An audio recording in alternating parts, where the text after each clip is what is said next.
Hello, folks. We are here at a memorial for the massacre in Paris. We're about a block from Bataclan, which is about as close as you can get to Bataclan. That's the theater that was Jewish-owned and had a lot of Jewish speakers and was a target for Islam for a long time. They actually have videos of them being threatened. A very exacted attack.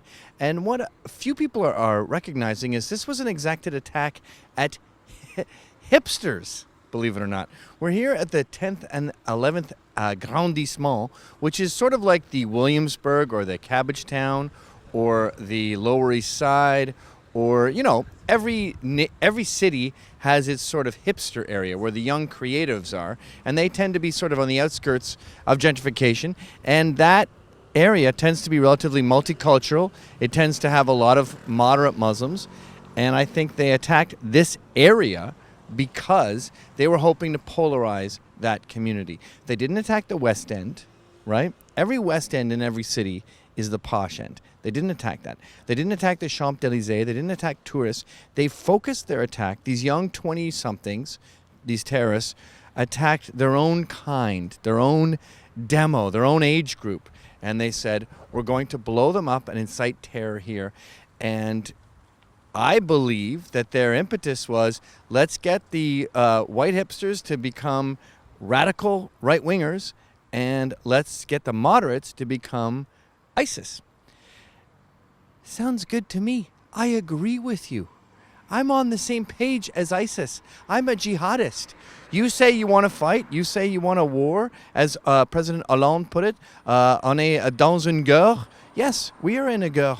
And I would love to fight you. I would love to extinguish your flame. Unfortunately, Paris didn't take the bait. And we've been talking to Muslims. We've been talking to millennials. We've been talking to hipsters. We've been talking to the people who are leaving these flowers. Look at this. It's a flag of Jim Morrison. What the hell has that got to do with anything? All they are saying here is give peace a chance. They get attacked, and I'm at the point where I'm feeling sympathetic for the jihadists. They didn't want this. They didn't want a massive pile of flowers. They wanted a war. And the Parisians we speak to while we're here are encumbered with capitulation. All they do is blame America. They blame Jews. They blame the Crusades. They blame everything but the Muslims who attacked Paris. And I'm beginning to think they can't handle the truth. You know, I've had conspiracy theorists on my own show, and I've spoken to these guys who say people don't shoot up schools, right? They say Sandy Hook never happened. And I think it's because they can't digest the fact that Sandy Hook happened. And we saw this with the 9/11 truthers. That couldn't have been so. That couldn't have been Muslims. It was pyrotechnics in the beams of the building. That's what really happened. And we're seeing this all over Paris. There's excuse after excuse about what happened. And there's zero culpability when it comes to Islam and Muslims. And it's literally at the point where the jihadists and ISIS are becoming frustrated because we're so weak.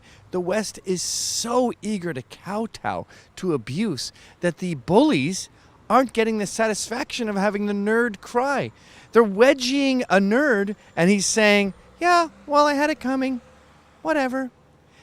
For example, not one person we've spoken to, from the far right to the far left, to every Muslim who blames the Jews, not one of them has ever said, what if we were armed? We would have been able to shoot back. This has not come up once.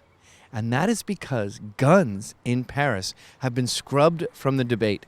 Not one person in Paris wants a fucking gun. It's not open to debate. And I think the gun debate is a perfect example of how different North America, Canada and America, has gotten from France. Guns are not open. They're not part of this question.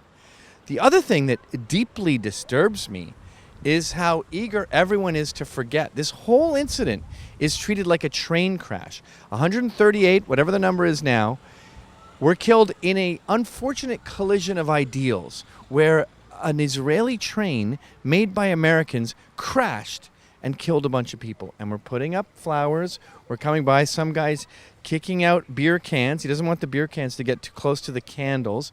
There was another guy I just saw right before we started this video who was saying to his friend, c'est pas bon.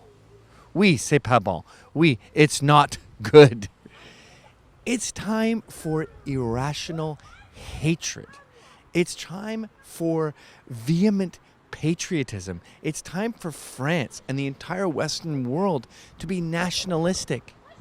When we had World War II, we put Germans and Japanese in internment camps.